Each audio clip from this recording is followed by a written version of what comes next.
Pabata na ng pabata ang nalululong sa droga. Kaya naman, sinusubukan natin gumawa ng napakaraming mga contents upang ang mga kabataan ngayon ay magkaroon ng diversyon. Ang isip nila matuon sa paggawa ng pera, paggawa ng oportunidad, or probably paglilinang ng kanilang mga sarili or pagde-develop ng kanilang mga personal skills na siya namang magagamit nila sa buhay nila. Kaya naman mga boss, magbabasa na po ako ng mga messages, yung mga nakaka-inspire, nakaka-motivate, at higit sa lahat, yung mga natulungan po natin dito sa ating channel. Nagpapasalamat ako dito kay JR Gutierrez. So JR, maraming salamat dito sa comment mo. Sabi niya sa akin, "Hello mentor, nagpapasalamat ako sa iyo dahil sa mga payo at lessons na binibigay mo sa mga tao na nalulong sa mga bisyo at sa mga taong pilit na binabangon ang sarili." Maraming salamat sa iyo, JR Gutierrez, dito sa napakagandang comment mo. At syempre, hindi tayo hihinto at tuloy-tuloy lang tayo sa paggawa ng mga ganitong klase ng content.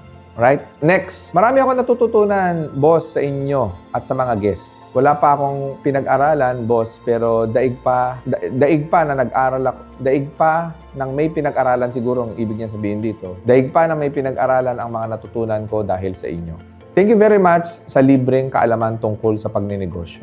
Marami akong natututunan ng dahil sa inyo, Boss RDR. More power and may God continue to shower His countless blessings to you. Upang kami ay maambunan sa mga blessings at kaalaman mo kagaya ko na isang mahirap at walang pinag-aralan. Once again, thank you very much, boss. Ikaw ang tulay para gumanda ang buhay ko balang araw. Ito ay comment naman ni Elenita Baleser from Tagbilaran City, Bohol. So gusto ko lang malaman mo, Elenita, na nabasa ko ang iyong message at talaga namang ino-honor at ina-acknowledge kita kasi hindi ko mo wala kang pinag-aralan ay wala kang mararating sa buhay. Minsan, kung sino pa nga yung walang pinag-aralan, sila pa nga yung umasenso sa buhay. Tuloy-tuloy ka lang sa pagsuporta, pagsubaybay, marami ka pang matututunan. At gagawa pa ako ng mga ganitong klase ng video para mas lalo pa kitang masuportahan. Alam nyo, more than anything else, isa lang naman ang tunay na hangad ko para sa ating mga Pilipino. Kasi ako naniniwala that we are the best in this world, however, we are just stuck in this third world